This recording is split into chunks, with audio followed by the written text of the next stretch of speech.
Morning. Left off last night with a very quick soaping venture, method, whatever. This is the coconut oil soap. Because my crock pot does not have a warm setting, I went ahead and I oven processed this.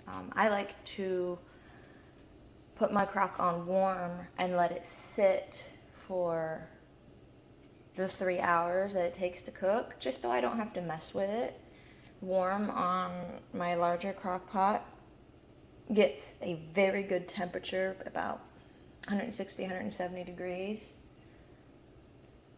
And that pretty much does the trick. And especially if I'm soaping at night, I can just set it on warm and leave it and go to bed, and I have no worries. But this small crock pot does not have a warm, and I'm not comfortable leaving it on low. So I oven processed it. I set my oven at 180 degrees, and I even used a thermometer just to make sure that the oven was actually 180 degrees. I let it sit at that temperature for about 10 minutes just to make sure that the entire oven, everything was good and warm. And then I turned it off and put the crock insert inside of it. I left the oven light on as well because the oven light actually generates heat. Yeah. It creates heat, and when the oven is fully cooled, after being turned off, the oven light is still making heat, and so it's still keeping the crock warm, and it's still actually lightly finishing off cooking the soap. So that does help as well. And that, again, that allows me to just, it allows it to cook still, and I don't have to worry about it. Some people like to just go ahead and oven process anyway, even if their crock pot has a warm setting, because some crock pots get a little too warm, and then their soap is scorched, or it's not warm enough, and then it's not done in the morning. I'm one of the lucky bastards that has, the crock perfectly temped to where I want it. But this is what it looks like in the morning. It's very hard. I think I mentioned last night, coconut oil makes a very, very hard soap. And because I also water discounted, meaning I used less water to dissolve my lye than the recipe called for, this soap is rock hard almost. Well, not rock hard, but it's pretty tough and dry. This is going to be a pain in the butt to dilute. Coconut oil soaps are one of the most difficult to dilute because of how hard it is, because of how little water is left in them. But I just want to show you exactly what a visually done soap looks like. Visually, and the lighting is so horrible here. Maybe if I put it under the sill. Okay, that's a little bit better. What you see here are the chunks are very translucent.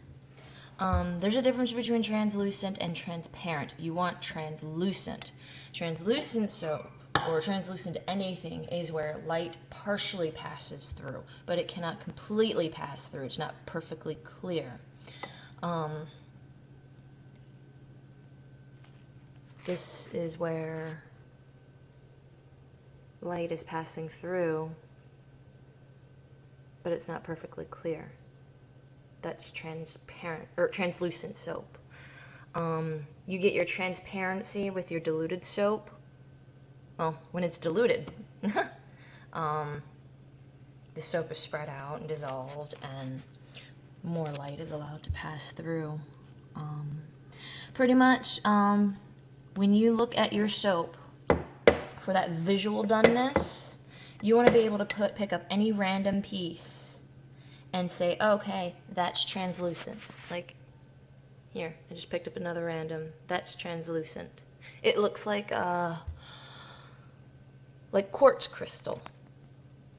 That's what you want to see, is something that looks like quartz crystal, like either clear quartz or rose quartz or smoky quartz or whatever colored quartz crystal that you know of.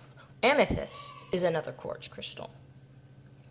But what you want is something that looks like quartz crystal. Quartz crystal is not perfectly clear. It is not transparent. It is translucent. Light passes through, but it does not pass through completely. Hi, yeah. Sorry about the bones there. That was from our dinner a couple nights ago. We're saving those for the neighbor's dog. Dogs. So that's interesting. So yeah, this is pretty much the visual cue. There are actually a lot of different... Oh god, this stuff is so hard. I've broken spoons on soap before because of how hard it is. I mean, you can just...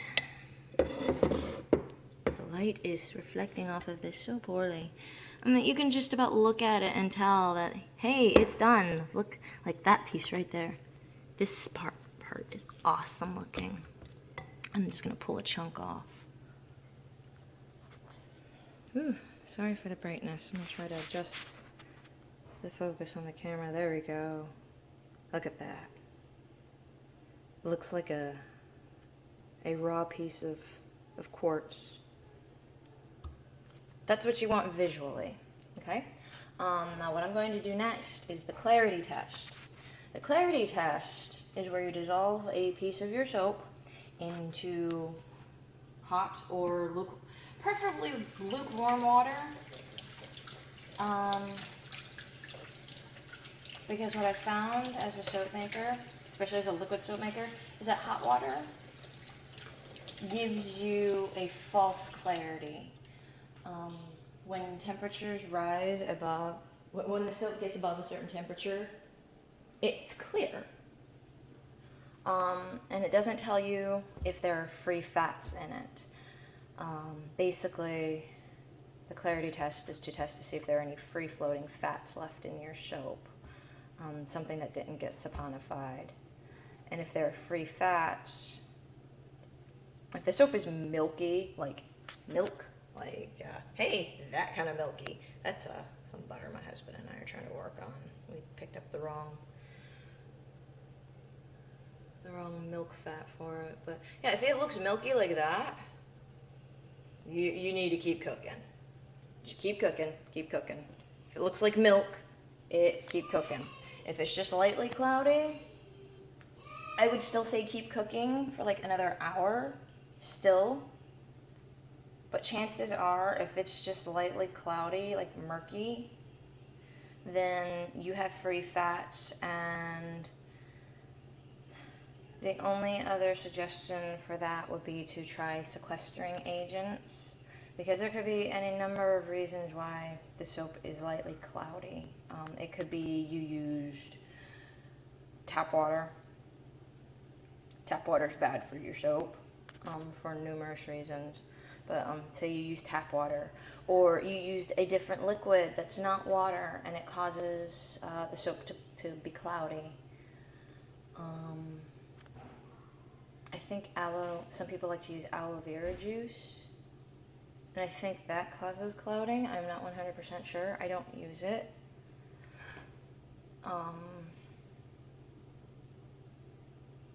Maybe coffee. I don't know, but there are some liquids out there that can cause clouding. And so when you see your soap is cloudy during the clarity test, you need to ask yourself, okay, well, what did I do wrong? Did I use the wrong liquid? Is it the liquid that I cooked with? Is it, still free fats? Or, I can't think of any other reasons aside from those two. But the next step would be sequestering agents like alcohol, sugar, or glycerin, and those are natural clarifiers.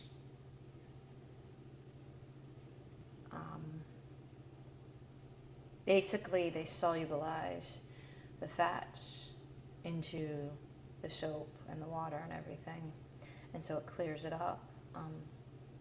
They are not strong clarifying agents. I'm going to just be very blunt right now. Compared to other things on the market available to soap makers and cosmetic makers in general, like polysorbate and its equivalents, alcohol, glycerin, and sugar, the natural clarifiers, they're not very strong. Now, maybe if you use a combination of the three at a 1-1-1 ratio, that'll probably help. And more likely it does help, but if it's like severe clouding, sometimes it doesn't help. And it's not that the soap is bad, it's not clear. And if you're going to be really disappointed with the clear soap, then you're probably going to chuck it.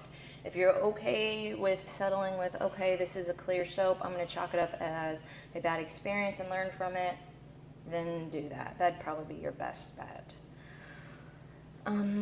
Anyways, I'm going to go get some water prepped up. There's another test we also do with liquid soap making. Not just a clarity test, but we also test pH. Most bar soapers, especially cold process, like to do this thing called a ZAP test. Do not do the ZAP test. It is from my research, and after discussing it with a couple of friends of mine, particularly chemists and biologists and scientists and the whatnot, it's not scientifically sound, and honestly, it's not quantitative. It doesn't give you the information you need as far as how safe enough this soap is for your skin. I'm not getting into the specifics of why I don't like the ZAP test, based on scientific reasons. It would take forever to explain, but just don't ZAP test it. Go out and get your proper methods, and I'll explain that in the next segment.